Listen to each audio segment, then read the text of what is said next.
వి gold trusted gold buyers తాకట్టులో ఉన్న బంగారాన్ని విడిపించి ఈ రోజు ఉన్న మార్కెట్ ధరకే కొనబడును. మరిన్ని వివరాలకు సంప్రదించండి 7710 జాబ్ మేళాలో పాల్గొన్న ప్రతి ఒక్క స్టూడెంట్స్ కి యువకులకు అలాగే ఇక్కడికి వచ్చేసినటువంటి కంపెనీ ప్రతినిధులకు డైరెక్టర్లకు హెచ్ఆర్ టీంకి అందరికీ పేరు పేరున మరొకసారి ధన్యవాదాలు తెలియజేస్తున్నాను. అలాగే ఈ కార్యక్రమాన్ని సక్సెస్ చేసిన దానికి ఆర్ట్స్ కాలేజ్ ప్రిన్సిపల్ గారు అయితేమి, డిఆర్డీ పీడీ గారు అయితేమి, అలాగే మెప్పా పీడీ గారు, మొత్తం మా అనంతపూర్ టీము వాళ్ళకి ప్రత్యేకంగా ధన్యవాదాలు తెలుపుకుంటాను.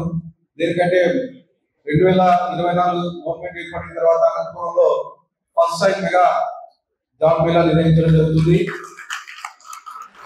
ఈ జాబ్ మేళా ఎవరి 6 months కి ఖచ్చితంగా అనంతపురంలో జరుగుతుంది. ప్రతి ఒక్కరు నిరుద్యోగ యువకులు చేస్తాము.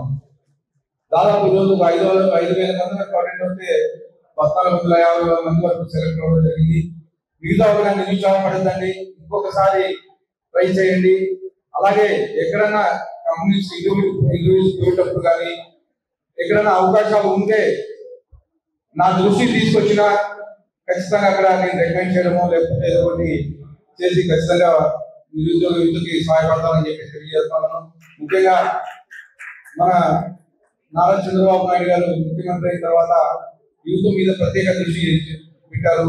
ముఖ్యంగా ఈ 5 ఏళ్ల కాలంలో దాదాపు 20 లక్షల ఉద్యోగాలు టార్గెట్ పెట్టి ప్రైవేట్ సెక్టార్ అయితేమి, పబ్లిక్ సెక్టార్ అయితేమి మొత్తం 20 లక్షల ఉద్యోగాలు ఇప్పిస్తామని చెప్పేసి మా ప్రభుత్వం తెలియజేయడం జరిగింది. దాంట్లో భాగంగా దాదాపు 7.5 లక్షల ఉద్యోగాలు ఈ సంవత్సరంకే కంప్లీట్ చేయడం జరిగింది. ఇండియా పాకిస్తాన్ తాజా అప్డేట్స్ కోసం డౌన్లోడ్ చేసుకోండి RTV లైవ్ యాప్.